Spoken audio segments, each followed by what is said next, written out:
Madam President, on Friday we learned that trailblazing Supreme Court Justice Ruth Bader Ginsburg had died at the age of 87 from pancreatic cancer.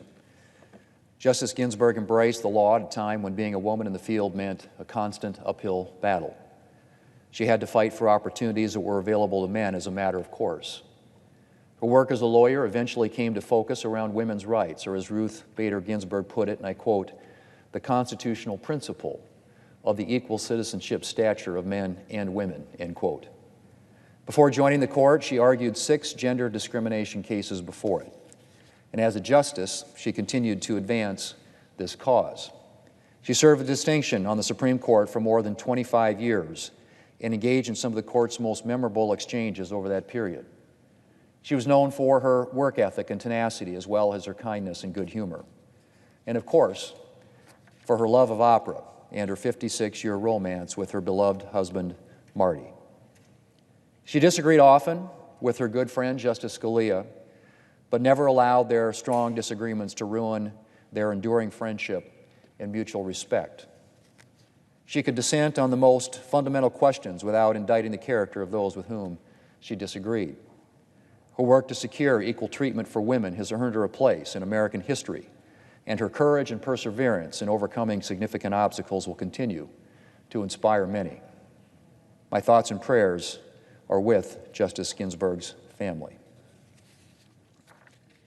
Madam President, in the wake of a Supreme Court justice's death, the Senate has to turn its thoughts to considering the next Supreme Court nominee. The President has indicated that he expects to nominate Justice Ginsburg's successor as soon as this week. He has also made it clear that he intends to nominate a woman. Whoever he nominates, I am confident that she will be in the mode of the President's other Supreme Court appointments, a nominee with a profound respect for the law and the Constitution, someone who understands that the job of a Supreme Court justice, or any judge, is to interpret the law, not make the law, to call balls and strikes, not rewrite the rules of the game. Now, Madam President, predictably, Democrats are in an uproar over the fact that President Trump will nominate a 3rd Supreme Court justice. They want Republicans to refuse to consider the President's nomination before the President has even named anyone. They claim that the fact that a Republican-led Senate did not consider the nomination of Merrick Garland during President Obama's final year means the Republicans should decline to consider President Trump's nominee. Now, Madam President, it's perfectly true that the Senate did not vote on President Obama's final Supreme Court nominee. That's something that the Senate can choose to do. Any Senate, led by either party, can decline to take up a nominee. That's the Senate's constitutional prerogative. At the time, we felt that since voters had recently chosen a Republican-led Senate, while the President was a Democrat on his way out of office, the new President should choose the next Supreme Court nominee.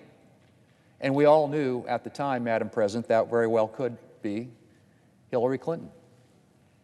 But that was wholly in line with the history of the Senate and with the rule promulgated by Joe Biden when he was chairman of the Judiciary Committee and endorsed, I might add, by the current Democrat leader in 2007. As a Wall Street Journal op-ed explained, and I quote, "This exception was popularized in 1992 by Senator Joe Biden, then chairman of the Judiciary Committee. He urged President George H.W. Bush to refrain from making any Supreme Court nominations in that election year. What made 1992 different from other election years," Mr. Biden explained, "was that divided government reflected an absence of a nationwide consensus on constitutional philosophy. Action on a Supreme Court nomination must be put off until after the election campaign is over," the future Vice President insisted. No vacancy rose until 1993 when Bill Clinton was in the White House, and Ginsburg's nomination easily passed a Democrat Senate.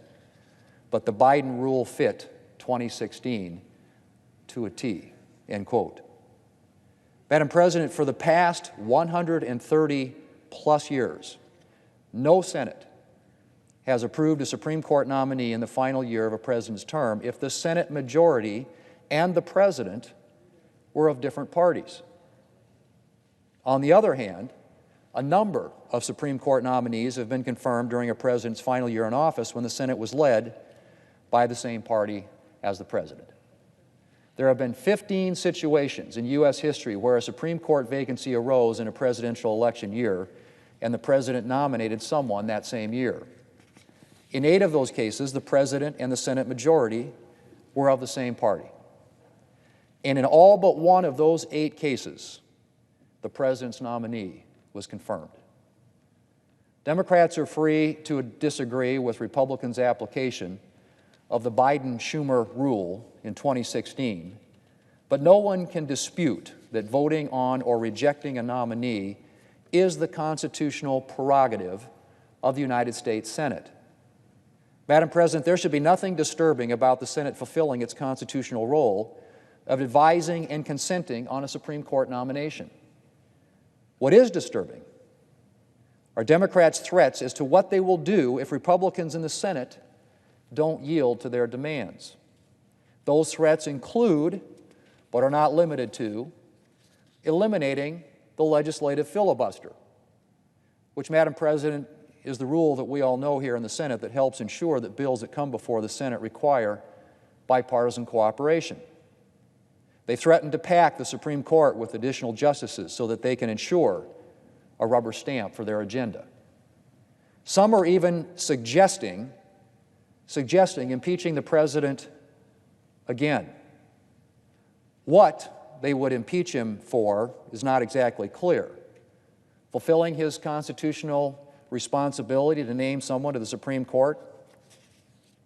Some Democrats have gone so far as to say that nothing is off the table when it comes to retribution for considering the President's nominee, a particularly insidious and irresponsible threat at a time when political violence is at a high in this country.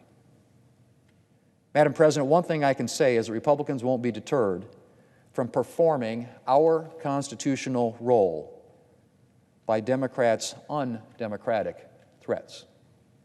For many of us, confirming principled judges who will uphold the Constitution and the rule of law has been a core tenet of our public service and a shared goal of those who elected us.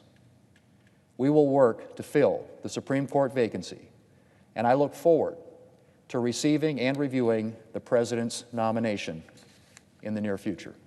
Madam President, I yield the floor.